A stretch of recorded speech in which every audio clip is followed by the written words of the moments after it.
From MTN News, this is Montana This Morning.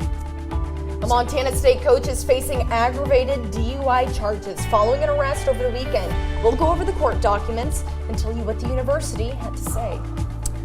And the debate over trans youth healthcare continues even after legislature has concluded. Two Gallatin County families are challenging the new law. Hear what one transgender teen had to say in regards to the Senate bill. All right, a little past 6:30, 6:31 on this Wednesday edition of Montana This Morning. Jake McDonald, Chet Lehman, and Edgar Cedillo. Welcome to Montana This Morning. Good morning. It's nice to be up at this time of day. That's it. It's a great day, but it's a foggy day over in Butte right now. Been foggy all morning. It has been, and that's going to linger later into the morning as well. Okay. When it finally burns off, we're going to have some cloudy skies out there as Beautiful well. clouds. Yes, it'll be, and they'll produce some rain showers and maybe even some mountain snowflakes as well. Mountain That's snow how is it's going nice. to go. Take a look at the current conditions outside. Not super warm. You can't tell because it's mostly clear skies everywhere. That's why Butte's at 34, as is Bozeman Yellowstone International Airport, 30 in Dillon, 21 in West Yellowstone. Livingston showing 31 degrees, but it feels more like 20 there thanks to a little bit of a breeze. That's wind chill. That's how it works. Your hour-by-hour forecast for the Bozeman area, maybe 60. It's going to be cloudy. We could see a shower chance in Bozeman. For Butte, mid-50s. That's about as good as we're going to get for today, which is about average for this time of year. That's the good news. Rain showers tonight, lingering into your morning, maybe some mountain snowflakes, and then much better as we head into Mother's Day weekend. Details, just a couple minutes. All right, thank you very much. At 6:32, right off the top, a Montana State coach is facing aggravated DUI charges following an arrest over the weekend. According to court documents, offensive coordinator Taylor Housewright was pulled over just before 12:30 Saturday morning during a traffic stop. The documents allege that Housewright crashed his vehicle near the intersection of Cottonwood and Patterson, which Montana State confirmed was a university-issued courtesy vehicle. The citation states Housewright then left the scene and switched vehicles with a friend. The offensive coordinator was arrested and cited for 3 misdemeanors, including aggravated DUI. He posted bond and was released. And Montana State released the following statement on Tuesday afternoon, stating that Housewright did inform the university about the incident. The university stated that it will await the due process of the court system and that no comment will be made on any personnel matters due to employee privacy laws. The arrest comes nearly 6 months after the defensive coordinator Willie Mack Garza was cited with a DUI following the night of the Cat Grizz game.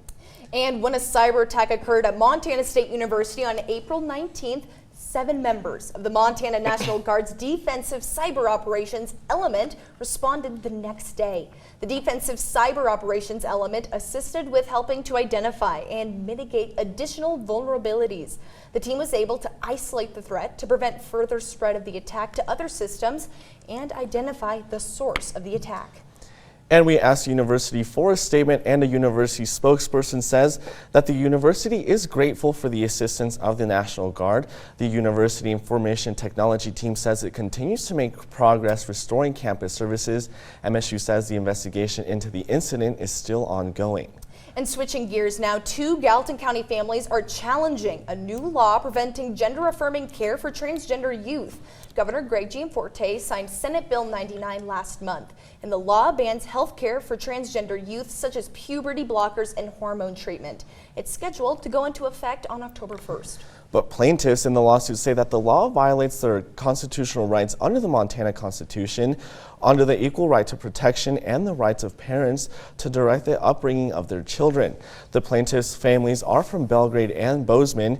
In a release, Phoebe Cross, a 15-year-old transgender boy, and one of the plaintiffs from Bozeman writes, quote, "I will never understand why my representatives are working to strip me of my rights and the rights of other transgender kids. Just living as a trans teenager is already difficult enough. The last thing me and my peers need is to have our rights taken away. There were many things that I hoped my elected officials would achieve. This regression in human rights is not one of those things. But the blatant disrespect for my humanity and the existence is deeply unsettling." And this really is big government seeking to intrude between individuals and their healthcare providers and telling those individuals and families what they can and cannot do when it comes to medically necessary care. So our complaint challenging Senate Bill 99 alleges that The bill essentially violates the right to equal protection of the laws, violates the right to privacy, and critically violates our right to parent, because these are families that are making important life-saving decisions in consultation with their healthcare providers. And there is no place for government in that doctor-patient relationship. Now, other plaintiffs in the lawsuit, which was filed over in Missoula, include a family from Belgrade, a doctor from Bozeman Creek Family Health, and the ACLU. Now, stay with us online and on air. We'll be sure to follow the story and bring you the latest. And yesterday, the Montana Attorney General Austin Knudsen marked Fentanyl Awareness Day by warning Montanans of the dangers of the drug. Knudsen says the Montana Department of Justice is increasing the number of narcotics officers, giving law enforcement new tools, and instituting harsher penalties for fentanyl dealers. Now, between January and March of this year, the Montana Highway Patrol seized more than 21,000 fentanyl pills during traffic stops. Knudsen reported that fentanyl seizures in Montana have increased nearly 10,000%. According to preliminary data from the State Crime Lab, there were 74 overdose deaths involving the drug in 2022. Compare that to 49 in 2021. That's an increase of 51%. Now, the federal government is funding a study to see how overdose prevention centers are impacting people. These are fewer facilities in the U.S. where people can use illegal drugs under the supervision of staff who are trained to reverse overdoses.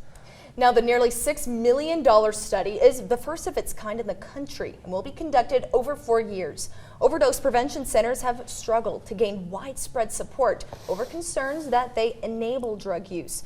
Part of the research in this study will focus on that. The government hopes it will provide a framework to help community leaders decide whether to establish their own facility. And National Nurses Week is underway this week. It's a time to thank nurses for all the vital work that they do. Yeah, but now more and more nurses are leaving the industry due to burnout and poor working conditions. Scripps News national correspondent Stephanie Sandoval has more on the industry shift. They're the backbone of the healthcare industry. Yet a new survey says many registered nurses are thinking of quitting. Nearly a third of nurses surveyed say they're thinking about leaving the profession, citing stress. There's a shortage. There's a shortage everywhere with nurses. The solution? They say higher pay, safer work environments, and fewer patients per nurse. We need nurses more now than ever. Our population is growing. We have folks that are retiring, registered nurses that are retiring. New data from Scholaroo, a nonprofit educational research company, analyzed the current working conditions and how many nurses there are in each state. 46% say they're planning to change careers because of the negative effect the job has had on their health, including working long hours due to the lack of staff. It ranks the top 10 states with the highest nursing shortage in the U.S., putting Utah at number 1. But when it comes to the, quote, nursing shortage, National Nurses United, the largest union of registered nurses in the U.S., says there isn't one. The hospital industry, their employers have engineered it. Rather, it's a staffing crisis. She says hospitals have been adding more ancillary staff, other licensed and certified personnel that help nurses to protect their bottom line.